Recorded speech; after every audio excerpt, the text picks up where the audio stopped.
ओम नमः शिवाय। जय श्री रामचंद्र। आज 1 जनवरी 2024 को मैं आपको बताऊंगा कि कैसे कुछ भोज्य पदार्थ, कुछ खाने के पदार्थ भी ऐसे हैं जो आपकी साधना में अत्यंत सहायक हो सकते हैं और जिनका प्रयोग मैं अनेक वर्षों से कर रहा हूं और अत्यंत ही लाभकारी वो सिद्ध हुए हैं। आज मैं वो आपके साथ शेयर करूंगा। सबसे पहले तो अब जैसे मौसम थोड़ा सर्द हो रहा है, ठंडा मौसम है, तो आप सभी एक नियम बना लें। हर रोज़ सुबह जब आप उठें तो हल्के गर्म पानी में हल्दी मिलाएं। 2 गिलास पानी में लगभग आधा चम्मच हल्दी मिलाएं और उसे अच्छी तरह मिलाकर छोड़ दें। जब वह उसका तापमान पीने लायक हो जाए, जब थोड़ा गुनगुना सा हो जाए पानी, तब उसमें 1 नींबू या आधा नींबू निचोड़कर उसे पिएं। यह अमृत के समान आपको लाभ देगा, शारीरिक रूप से भी और मानसिक रूप से भी। अनेक लोग मुझे शिकायत करते हैं, गुरुजी मेरा तो सूर्य स्वर चलता है, मेरा तो चंद्र स्वर चलता है। जैसे ध्यान की साधना आपका मानसिक संतुलन बनाती है, सिर्फ ये एक ड्रिंक जो आपने बनाई सुबह हल्दी और नींबू मिलाकर, ये आपके स्वरों को साथ देगी, स्वरों का बैलेंस बना देगी। सूर्य के स्वर पे चलेगा और चंद्र के स्वर पे चलेगा। इसके अलावा आज मैं कुछ आपके प्रश्नों के उत्तर भी दूंगा और उनमें से कुछ है।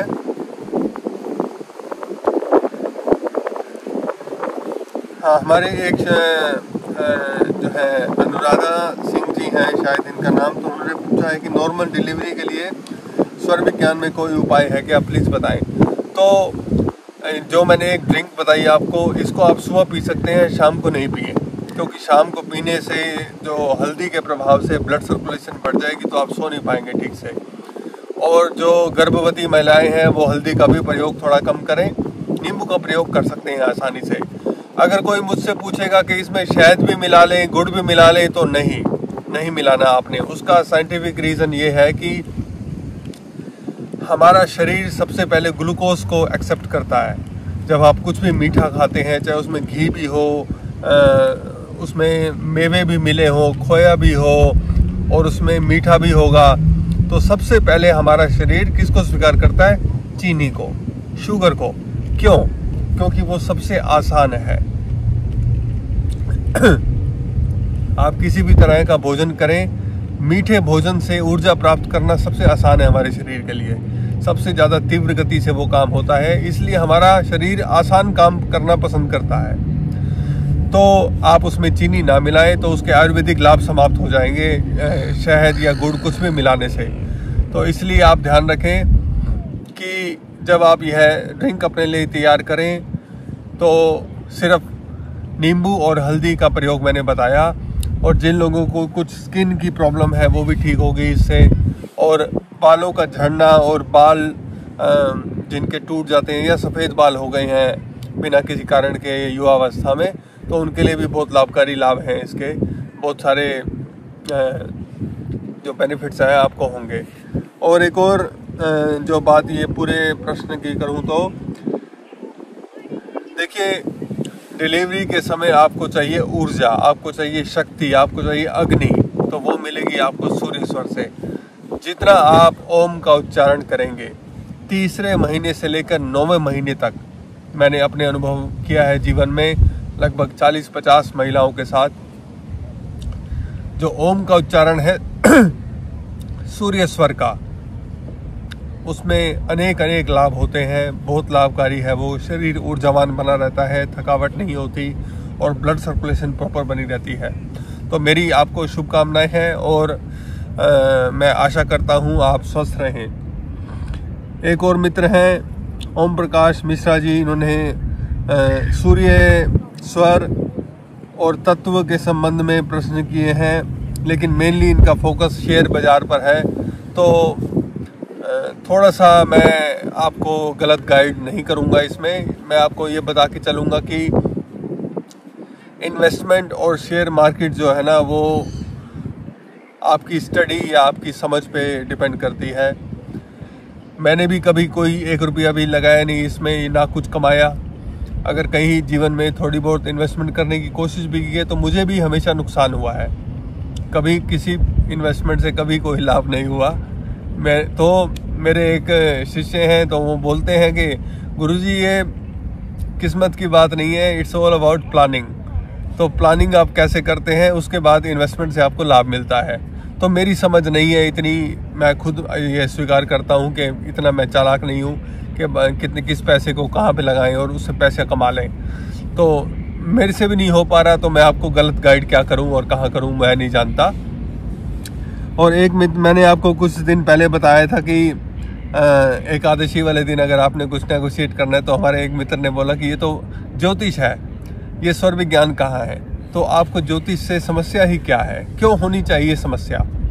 अगर आप आध्यात्मिक क्रिया से लाभ लेना चाहते हैं और एक स्तर पर आप जब देखते हैं आप आकर, तो आयुर्वेद, ज्योतिष और योग कोई अंतर नहीं है, सब में सब एक इंटरसेक्शन पे आकर मिल ही जाते हैं। तो अगर आपको ज्योतिष का कुछ उपाय अपनाने से लाभ मिलता है तो कुछ उसमें बुराई नहीं है, उसको आप अवश्य ही अपनाएं। और मुकेश भट्ट जी ने पूछा है कि स्वर विज्ञान की वर्कशॉप कहाँ होती है ये तो मैं नहीं बता सकता, लेकिन मार्च के महीने में मैं ज़रूर आपको बताऊंगा। भारत के कुछ शहरों में मैं ज़रूर वर्कशॉप करूंगा, जिनमें से कि मुख्य हैं गुरुग्राम, जयपुर, इंदौर, पुणे और अहमदाबाद। इन शहरों में मैं होऊंगा। किस तारीख को होऊंगा, किस शहर में, ये मैं आपको बता दूंगा। मार्च का महीना आने से पहले ही बता दूंगा। और वर्कशॉप भी आपको पूरी डिटेल मैं बता दूंगा आपको इसकी जो है, इन शहरों में मैं कब हो सकता हूँ। अभी भी जो मेरे को होस्ट करने वाले लोग हैं उनसे बातचीत चल रही है, तो इसलिए मैं डेट्स अभी आपको बता नहीं पाऊँगा। तो लेकिन फरवरी के महीने में ज़रूर बता दूंगा आपको। और कोई प्रश्न? और एक हमारे और अभी मेंबर बने हैं जो उन्होंने कहा है कि मेंबरशिप ज्वाइन कर ली है, अब क्या करना है? अब आप अभ्यास करें। और एक गंभीर प्रश्न यहाँ है कि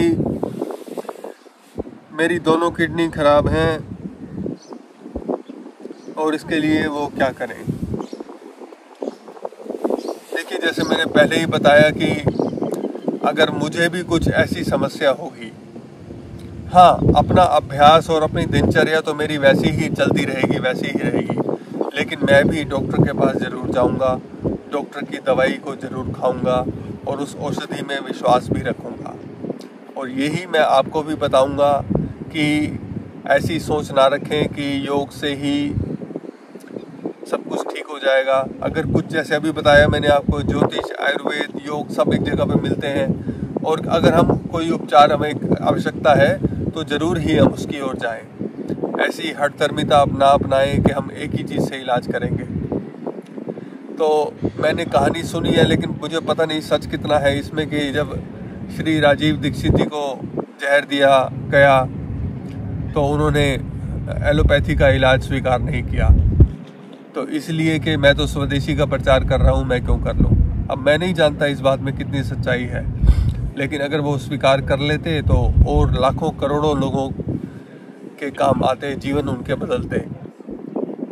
तो इसलिए आप भी जो भी उपचार उपलब्ध है आप उसे ज़रूर अपनाएं, ज़रूर करें, और आप जल्दी से जल्दी स्वस्थ हो जाएं और अपने सनातन धर्म की सेवा करें, ऐसी मेरी कामना है।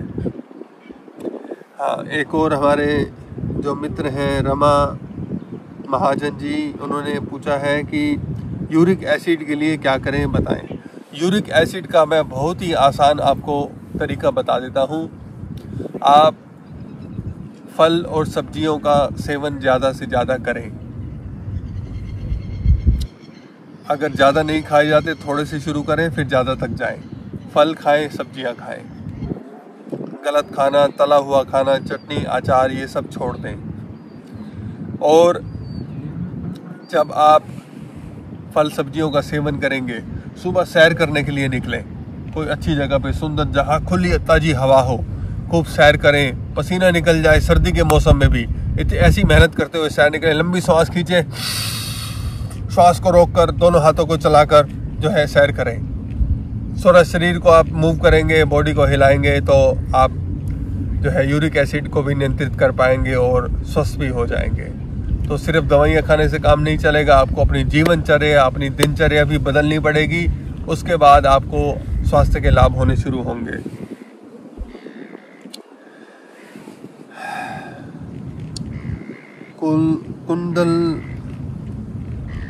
कुंडल है नाम शायद, तो उन्होंने पूछा है कि बीपी हाई रहता है तो क्या करें। बीपी हाई के लिए भी मैंने आपको बता दिया है कि सुबह सैर करें, सुबह शौच जाने से पहले खूब सारा पानी पिएं, और जैसे अभी मैंने शुरू में बताया था कि सूर्य के स्वर में ओम का उच्चारण करें। लेकिन आपने, जिसने बीपी डाउन करना है, ध्यान रखना, जिसने ब्लड प्रेशर डाउन करना है वो करेगा चंद्र स्वर में ओम का उच्चारण।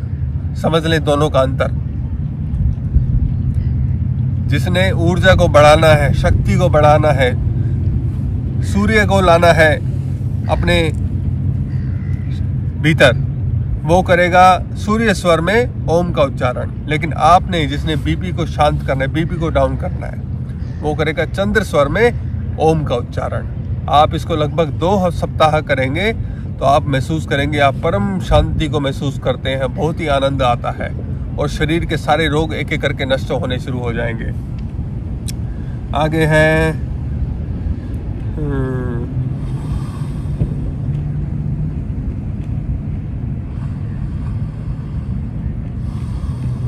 सुशील कुकरेजा जी ने बोला है कि मैं आपको प्रणाम करता हूँ। मेरा भी आपको बहुत बहुत प्रणाम है। और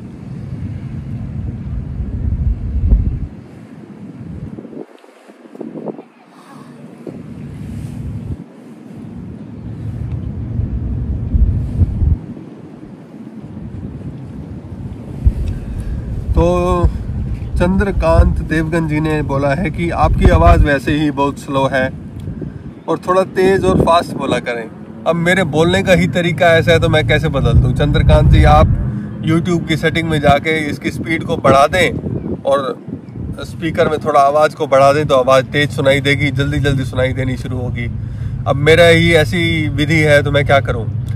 तो एक और मेरे मित्र ने बोला है कि आप वही शेयर करें जो आपका अनुभव हो। अरे प्रभु देवता, मैं वही शेयर करता हूं जो मेरा स्वयं का अनुभव है। तभी तो देखो आप, 2006 में मैंने ये YouTube चैनल बनाया था, आज 2024 का साल शुरू हो गया है और 10,000 से भी कम लोग जो हैं सब्सक्राइब किए हैं चैनल को। मैं आपको कभी नहीं बोला इतने एग्रेसिव होने के साथ साथ सब चैनल सब्सक्राइब कर लो, पहले लाइक का बटन दबा दो, पहले शेयर कर दो। कुछ मेरे को याद भी नहीं रहता बोलने के लिए, कभी कभी याद रहता है, कोई याद दिलवा देता है। आसपास जो लोग मेरी हेल्प करते हैं कभी वीडियो रिकॉर्डिंग के लिए, वो कहते हैं आज ज़रूर बोलना। कभी कभी आप देखना 5, 7, 10 वीडियोस में मैंने ज़रूर बोला है, लेकिन पूरा वीडियो रिकॉर्ड हो जाता है, मेरे को तो फिर जो है बाद में याद आता है, अरे वो तो बोला ही नहीं। कभी मैंने इतना एग्रेसिवली नहीं बोला आपको, कभी पहले इसका जो इंट्रो नहीं दिखाया, कोई एडिटिंग बहुत ज़्यादा मेरे को नहीं आती करनी, सिर्फ एक माइक ये लिया हुआ है ताकि आपको आवाज़ ठीक से सुनाई दे जाए। और जो है आपकी कोई अच्छी जगह मिलती है, शांत जगह मिलती है तो मैं वहाँ पे बैठ के कुछ आपके लिए रिकॉर्ड कर लेता हूँ समय के अनुसार। तो मेरे वही अनुभव मैं आपके साथ शेयर कर रहा हूँ जो मेरे जीवन के अनुभव है। आप इस बात का विश्वास रखें। और आज के लिए इतना ही। आशा करता हूँ आप स्वस्थ रहेंगे और 22 जनवरी को ऐसी दिवाली मनाएंगे कि आपके बच्चे और आपसे बूढ़े जो लोग हैं घर में, सब आपका धन्यवाद करें। इसलिए 500 वर्ष की हमारी तपस्या है, हमारा संघर्ष है। मैं तो ऐसे घर से आता हूँ जो मेरे दादाजी भारत के विभाजन के समय जो हिस्सा अब पाकिस्तान में है वहाँ से भारत में आए थे। तो मैं सोचता हूँ कि क्यों आए थे वो, क्यों आना पड़ा उनको। इसलिए नहीं कि विभाजन हो गया था, इसलिए कि सनातन धर्म को बचाने के लिए। अगर मुस्लिम धर्म स्वीकार कर लेते तो कोई भी जरूरत नहीं थी छोड़ने की, सब वहीं पे रह सकते थे। लेकिन अपने हाथ में जो आ सकता है, एक गठरी शायद होगी सिर पे, शायद हाथ में कुछ सामान होगा बोरी में, वो लेके आ गए। और कहाँ जाना है ये नहीं पता, कितना आगे जाना है, कौन सी ट्रेन में बस में बैठना है नहीं पता। परिवार को, मेरी दादी और मेरे जो संबंधी हैं उनके साथ चल दिए, किस परिस्थितियों में चले होंगे आप सोचो। आप जहां भी जिस भी शहर में आज रहते हैं, आपको बोल दिया जाए आज रात को आपको छोड़ के जाना है, जरा इमेजिन करो, सोचो। जो हाथ में ले सकते हो, आज तो ट्रॉली वाला बैग भी है आपके पास, ज्यादा सामान भर दोगे। आपके पास कुछ भी नहीं, जो हाथ में ले सकते हो कपड़े की थोड़ी गठरी बनाकर। तो मेरे को बहुत गर्व है इस बात का कि मेरे पूर्वजों ने इतना त्याग किया और सनातन धर्म की सेवा की, और आज मैं भी उनके जो है ऋण को उतारने का पूरा प्रयास कर रहा हूँ। आज के लिए इतना ही, धन्यवाद। ओम नमः शिवाय।